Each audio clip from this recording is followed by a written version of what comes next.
Morning, market chameleons and soon to appear Dimitri Pargamonik. How's everyone doing this morning? Good morning, Will. How are you? Great. Some interesting news, huh?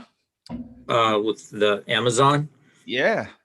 I mean, he's only 57 years old. What's he going to do the rest of his life? Go to Mars? Enjoy it. I guess enjoy it. I don't know. I think he's buying a $500 million yacht going around the world. It's amazing. Absolutely. Yeah. Well, let's start with the disclaimer. Sure. So before we get started, everyone, keep in mind, Will and I, Market Chameleon, we're not registered investment advisors. We're not broker dealers. We're not telling you what to do. We're just sharing ideas. If you need professional help, call your broker. That's what they're there for, to help answer your questions and provide you with guidance. There's the disclaimer. Excellent. What are you seeing this morning besides Amazon? So let's take a look here. I'm going to share my screen. So we'll start out. This is the pre-market report. Stocks trading in the pre-market hours. We got the most active stocks, biggest percentage gainers, biggest percentage decliners. I'm going to take a look at higher market cap stocks. So I'm going to use this filter here. Look at stocks with 20 billion market cap or higher, see what's going on there. And one of the top one, I see S&E up 7.3%. Not a lot of shares. Google reported earnings up 7.2%. So I think I'm going to take a look at Google today, because I've been promising, doing more fundamental analysis on stocks, especially as we're releasing more tools that will focus on fundamentals. So we'll take a look at Google, see what they reported, what they're saying. I'm going to show a new tool we just released yesterday. So I'll show an example of that. And maybe just to contrast Google, if I have time, I'll take a look at Exxon Mobil. So if we have time, look at both of those reports. I see Alibaba also reported earnings. They're up 3.9%. Let me go to the unfiltered report, but just to save time, if there are no questions on pre-market movers, Will, I'm going to jump right to taking a look at Google and Exxonmobil. No questions, Will? Hello? Oh, you can go forward. Yeah. You didn't hear me? Huh? Can you hear me? Yeah. Okay. Yep, it's good. No questions. Okay. So let's take a look at Google really quickly. They reported earnings. So see, they're up 7.1%. Before I look at their earnings, let's just take a look at these two tools that we did release yesterday. So one of them we're calling like a fair value or implied value. And this is looking at historical multiples in Google, comparing them to today's to see how far away it diverged from historical multiples. So here we see this is Google's 3-year average PE. So if it reverts back to its if it trades at its historical multiple 3-year average PE, this is what would be the implied value of Google. If it looks at, we also look at its price to sales. So it's market cap divided by its total revenue. So this is the 3-year average. If it reverts to that, this is where the price of Google. We also take a look at Google's PE relative to SPY's PE. So right now, Google's PE 37.3 versus SPY. So it's like right in line. Historically, Google traded at a 27% premium to SPY PE. So we see here, if it reverts to that, that's where Google will be. We also take a look at Google's price to sales relative to SPY. So this is where it is now. If it reverts to historical mean, this is where we are. So if we take the average of all these, we're right over here. This is the implied value. This is where it closed yesterday. So right kind of in line with historical multiples. Of course, just reported earnings. This isn't updating just yet for all the new price, the sales, the new revenues, the new earnings per share. This is as of yesterday, so it's kind of right in line. The other tool that we introduce is the payback period. So when we look at a stock, and when you're investing in a stock, one of the things you want to look at is its ability to earn, right, make profits, and how long will it take for you to make back what you invested. So if you invested X amount and you took the earnings, every year, how many years would it take for you to make that money back or double your money, right? And one thing you have to also take into consideration is not only earnings per share, but its growth, right? So how much are its earnings growing per year, and how long will it take you to make that back? So this is like just a calculator for you to kind of play around with, and you could change these numbers around. We'll put some defaults in there. And I'll give you an example here. So here, Google, these are looking at non-GAAP earnings per share trailing 12 months. So it earned $58.70, right? So we start out $58.70.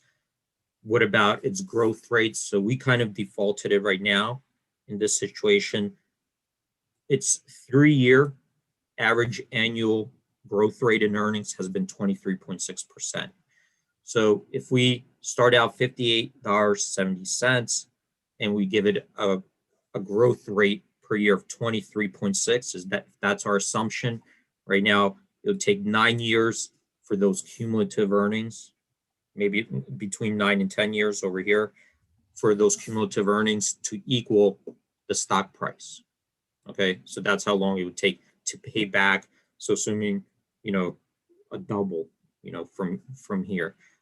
So of course, you could change that, and you could change these assumptions. So you could say, well, if that's too aggressive, you could use a 3-year, revenue growth like this, 18%. You could then just recalculate, and then it'll tell you, then in that case will be almost 11 years, between 11 and 12 years to earn that back. So this gives you a sense of, how long it will take you to earn back what the stock price is today. Now you could also add book value to it. So when I'm talking about the book value is, if you took, and the reason I'm kind of going over this will make more sense once we start opening up Google's press release and looking at their numbers. But we could also add the book value, because really, if you take total assets, right, total assets that Google has, and you sold all their assets and you paid back all their liabilities, that's equity that's owed to the shareholders, right? So there's leftover. So even if they did it today, there's still equity that's owed to the shareholders. And right now we see that their book value is $304. So if we add the book value and just assume that those assets appreciate, we just defaulted it to 1%, assuming just appreciates at 1%. Probably it appreciates faster than that. And I'm going to recalculate that. So if we just added book value plus earnings per share, so we're looking at right here, and assuming 18% annual growth, 10 years. Okay. If you wanted to see how fast does it have to grow to double in, like, say, 7 years, just move it like this, and it'll tell you it has to grow at 34.8%. Hopefully that makes sense. I kind of went quickly through it, but I'm going to use these tools as we go on. I'll use them more and more. So now, so these tools are live for the chameleons as of today, right, D? Yeah, they should be. Yeah, I think we published them yesterday. So it's a big deal. Any feedback is super helpful. Yeah. Anything that's new gets, really tested by the chameleon community. So it's always really helpful to email us or bring it up on the chat here. Let us know if you're seeing anything that does not look like you would expect.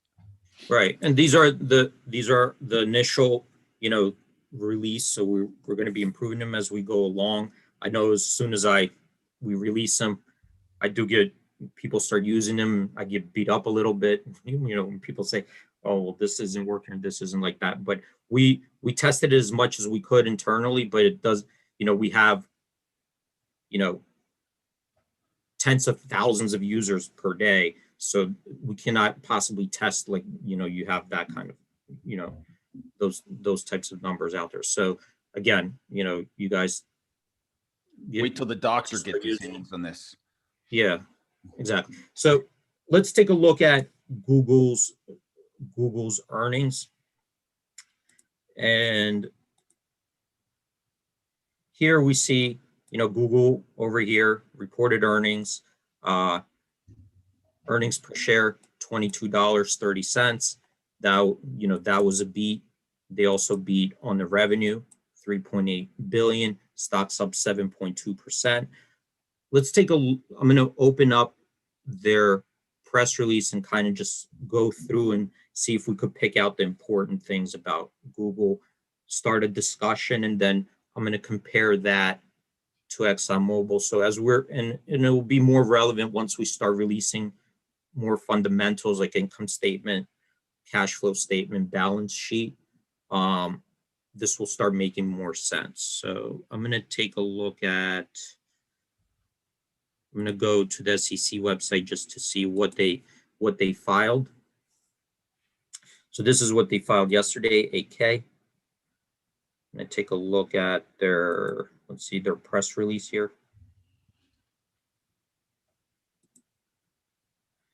And we open it up, and it's important to kind of read these, especially you're investing in stocks, to understand their business, understand which metrics are important, where they're growing, where they're having trouble. And I'm going to start scanning through these to start pointing things out, that are jumping out, at least in the tables here, or anything I see like highlighted. We don't have time to like read through all of this. I'm going to leave that up to you because there's lots of explanations in the press release about the tables. But really quickly, right here, we see that they're comparing their fourth quarter, 2020 to 2019. This is where mostly they're generating their revenues. Google services, Google Cloud, other bets. I'm not sure what other bets means. Maybe, investments in other companies, and then they're hedging. So right here, It doesn't mean they're placing bets on FanDuel. I mean, it might have, maybe they were buying GameStop. Oh my God. Other bets. That's so crazy. Yeah. I'm sure it explains it as you go down there, but it's a small, No, it's just an interesting line item. I couldn't imagine, other than you saying it, I would never have imagined it was there. I would have used other investments or, whatever. Yeah. Yeah. Maybe they look at it as like, taking shots. Yeah. So we see here, there's a relative to 2019, the revenues grew by a lot. That's important. You want to see revenues growing, right? Because you don't want to see them flatline. Even if earnings are going up, if revenues are stable, eventually you're going to hit your peak and mature. So that's good. Revenues are growing. That looks good. And even if we compared it year over year, 2018 to 2019, big growth. 2020, again, a lot of growth in revenue. Operating income, here they're showing us, breakdown for each one, but our operating income, most of it is coming from Google services. Looks like Google Cloud, other bets, they're generating losses as far as operating income goes. So those brought down your total income to this level. Still growing, huge growth in operating income, but mostly it's coming from the Google services, which I think they give a further breakdown with the Google services. And this is the growth in the last 3 years. So you see very good growth in Google revenues. I'm going to come down here. This is another thing they're highlighting, just year over year growth. So you could see here in 2019, their revenues grew 17%, 2020 grew 23%. So that was a big increase, so the revenue growth has accelerated.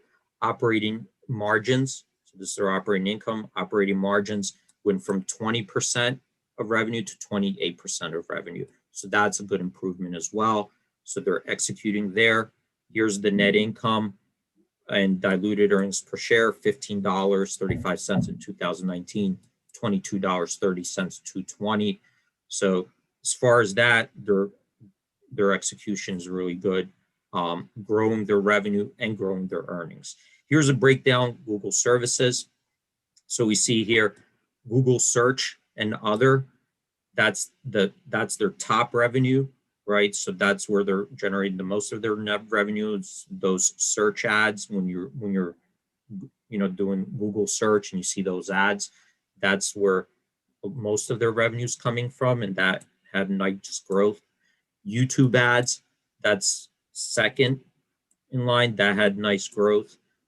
And then you got Google Network members properties, actually that's doing better than the YouTube ads. So you could see here a breakdown of it. So Google advertising, there's your total right here. Then you got Google Cloud and other bets below that. So that's a breakdown in your revenue. So you could see where the bulk of their revenue is coming from, where there's growth, and potential. And I think it kind of makes sense, right, with the Google search ads making more than YouTube ads, because it's very easy to make a search ad, right? You could do it like in almost 15 minutes. You could say like, lose 10 pounds in 1 hour, or 50% off, this tile. You could whip that up and change it around. I think the YouTube ads, it's a little bit harder because you have to actually create a video, a script, and they're executing there, which is good, right? But I think that's just a harder sale. Here they talk about total TAC. So TAC is traffic acquisition costs. So this is what it costs them to acquire the traffic, and this is the revenue they're generating from the traffic. So I guess if they're spending this much to acquire traffic versus generating this much revenue, so for every dollar they spend, they make like $5 in revenue. Is that correct, Will? Is that how you're reading it? Yeah, it seems right. I'm wondering that traffic acquisition cost, is that everything they do to? Yeah, I'm not sure, what they'll probably explain it better, in their total filing, or maybe when they have their conference call, maybe they explain it better. There might be questions from analysts there, but not sure what it goes in there, but they're obviously looking at that metric. So it's important to them. How much are we spending to generate this revenue? So, I mean, to me, it looks like pretty good margins there, for basically 5 times. Huh? Because Ravi is saying TAC is the media costs. Is it media?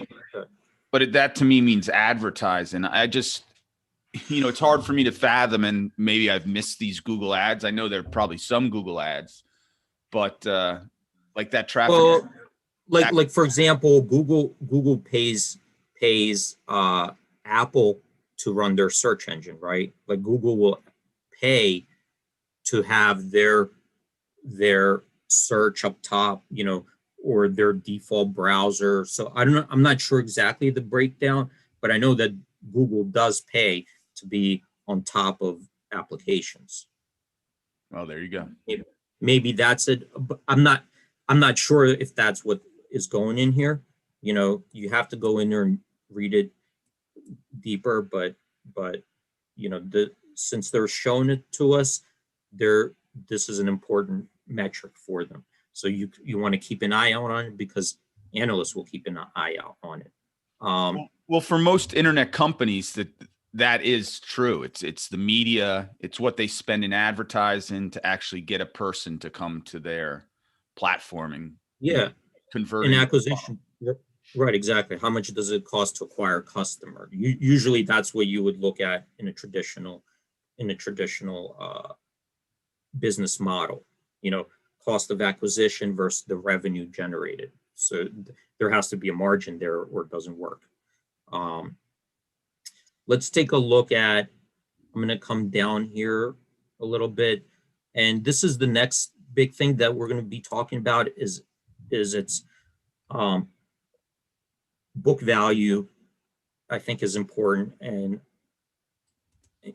and what you think the total assets are worth. So when you're looking at a valuation of a company, you could break it down several ways. One is you could break it down, well, what is the company's ability to generate income and revenue? And based on that, you could give it a value, because you could say, well, if it has an ability to generate X amount of earnings, and I could make my money back in 10 years, well, then I think this is the present value of it. The other thing, the other way you could look at it, if you're looking at it as an investment banker, is what are its assets worth, right? And you got to add that back in, because think about it like this. Let's say that you have a company, let's say it's a department store, right? And some of its assets could be just the underlying contracts on the books. So let's say you're a department store and you're not making any money, right? You just can't execute, you're not doing that well, and you have no earnings. And let's say you have 100-year lease on these properties, right? And you're year 20 into the lease, and let's say you signed the lease for $100,000 a year, and today that to lease that same space is $1 million a month. Well, that's a lot of, to somebody, that's a lot of value, right? Potentially to your competitor, or to somebody else who will buy your company and say, well, I'm going to make a big savings, if I just buy this company, take over the lease, and I sell my, maybe Macy's isn't executing as well as like Neiman Marcus or whatever. So the point is that when you're doing evaluation, right, you're kind of looking at its ability not only to earn money, but what are the assets truly worth on the books, because somebody can buy them for those assets as well, or those assets, if they're transferable, you could also make money that way. So here's a breakdown in, and it's your responsibility to kind of look into those financials and determine, are these assets being overestimated and or underestimated, and what do I think it's actually worth?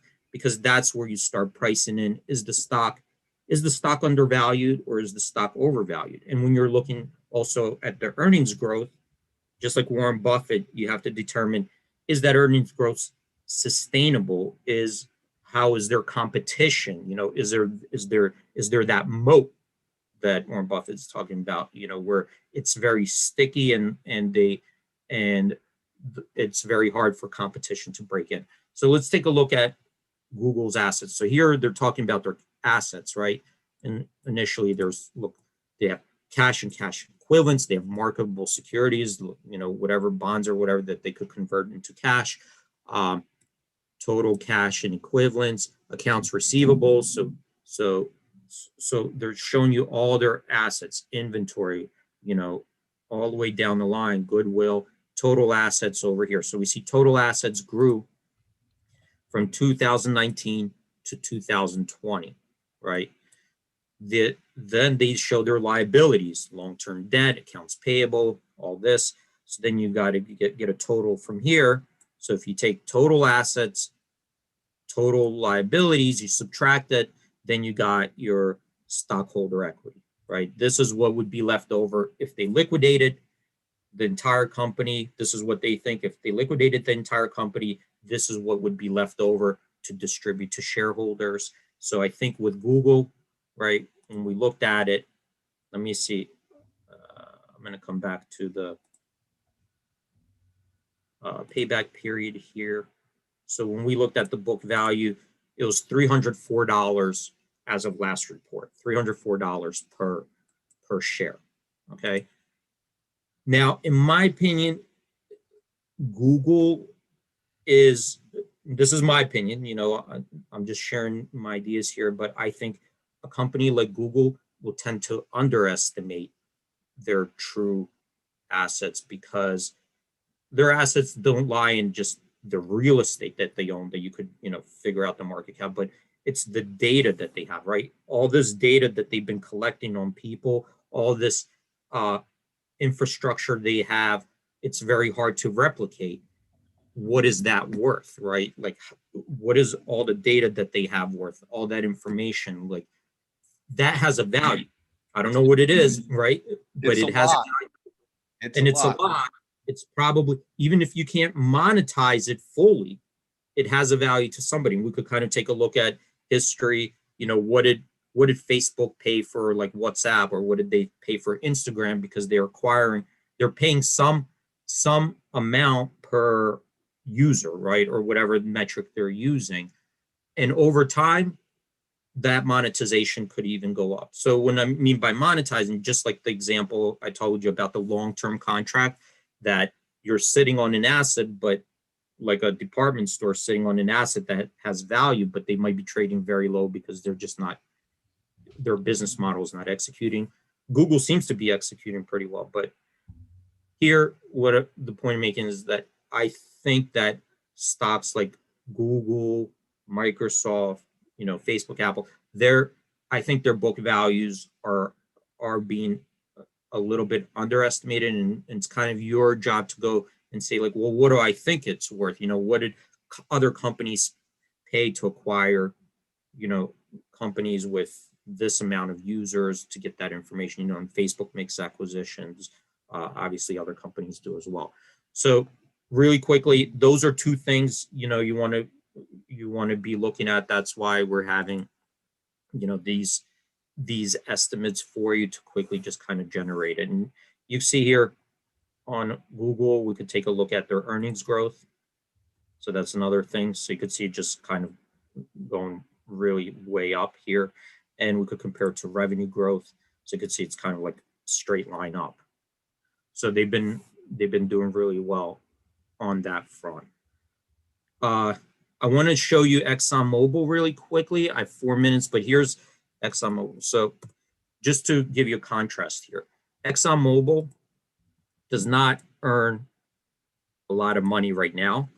So here they reported earnings. They eked out a gain, 3 cents versus 1 cent. So you see they were making losses, then they eked out a gain, which is good. You know, you see their revenue has fallen significantly. So unlike Google, they're trading very close to book value, right? So they're almost at book value, almost at liquidation. Let me show you here. So if we go to payback period, right? So if I just do, and we defaulted it to say, here's its revenue. Let's say to convert 3% of their revenue to earnings per share and grow it.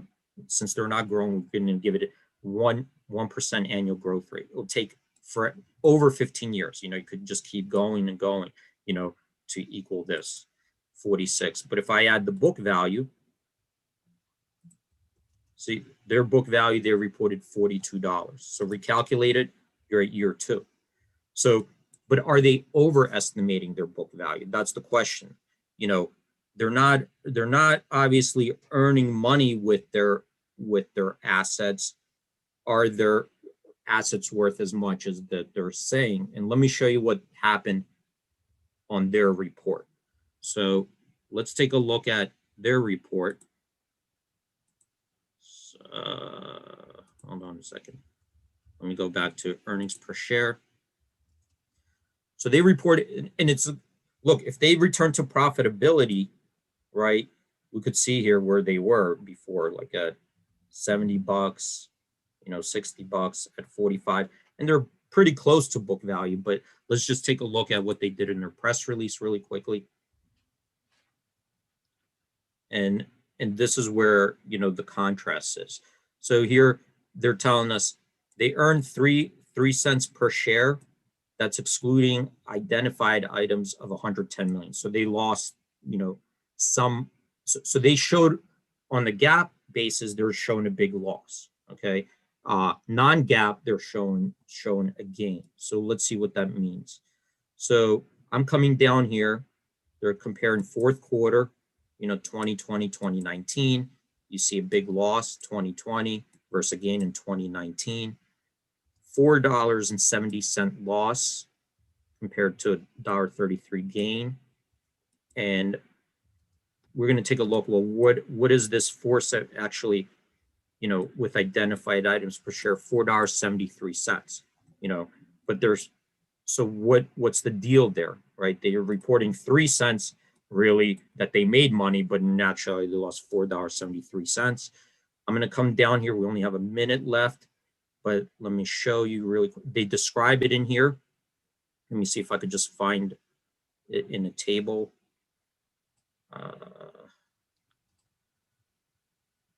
Let me see here. Sorry, I know I had it here in the table because right before the show, I took a look at it and they described it where it was. Let me look at it. But basically, $4.70 of it was from impairment, which means that, let me see if I can find it. So impairment. So what it's saying is that they had to write off, you see here, lower liquid prices. So what they identified is that their book value is not worth as much as they thought, and they had to take a loss on their equity. In other words, they thought one of their assets might be worth this much based on they're expecting to make certain amount of revenue. Maybe they're making losses. They don't know how to make it profitable. So they took an impairment charge, and now that's coming down. So really quickly, just wanted to show you when you're looking at it, you want to look at it from ability to generate profits and what are their assets actually worth on the books. Hopefully that was helpful. It's 9:30. I'm going to let everybody go. Great job, D. We had a new user today who was very active, the Bacardi world. He wanted to look at BK. Maybe we'll look at that tomorrow. So thanks a lot, buddy. Thanks, everyone. Stay safe. Have a great trade.